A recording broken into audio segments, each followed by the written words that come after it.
my name's Sefton Hill, Game Director on Batman Arkham Asylum. Today I'll be demoing one of the challenge mode maps to give you just a small taster of the Invisible Predator gameplay in Batman. Let's start with looking at what is Predator gameplay. Deep inside Arkham Asylum, Batman is faced with insurmountable odds. The place is full of Joker's henchmen shipped in from Blackgate, and they're armed and ready for him. And as we all know, Batman is not superhuman. They know you're coming, but they don't know where or how. So Predator gameplay is all about using Batman's advantages, his intelligence, his agility, his gadgets, and his ability to plan and prepare before striking. So here we have Joker's henchmen all grouped tightly together, and I need to figure out a way to break them up and get them moving around the level. What's that supposed to mean? So I'll drop down here behind this weak wall and use my explosive gel to set a trap. I can explode the gel and use the debris from the wall to knock out the henchmen behind it. I can move up here, around the vantage points, around the top of the room, and look back down at where I laid the charge before, and then detonate the charge and incapacitate the henchmen behind the wall.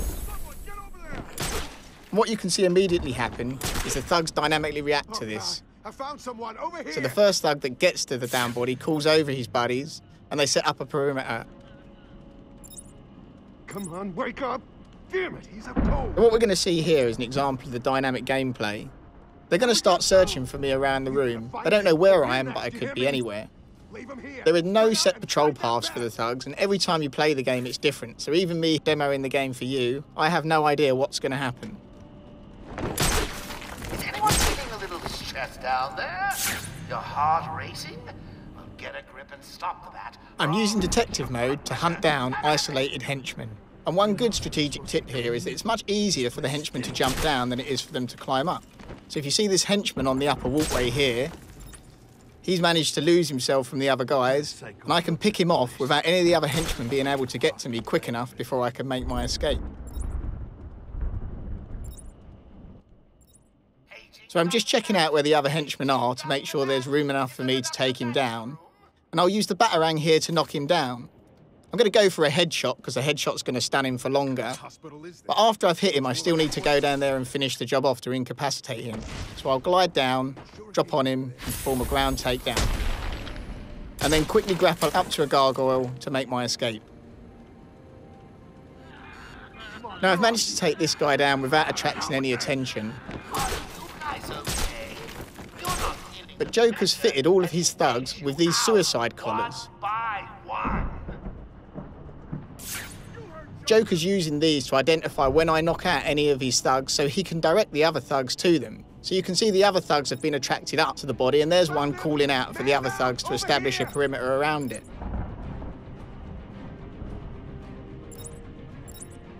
Now what I'm actually playing here is the challenge mode. And the challenge mode has a number of specific takedowns that you need to try and achieve. 2 of those takedowns were a batarang takedown and using the debris from a wall. You can see the white bats under the time, signifying the fact that I've already done those 2 takedowns. But I have a 3rd takedown to do, which is a silent takedown. So hiding under these grates, you can see the camera stays up outside the grate and allows me to track people moving up above. And I'm going to use this to take down this thug here, just a quick look around there to make sure no one else is around. And as he moves past, just come up behind him and take him down silently.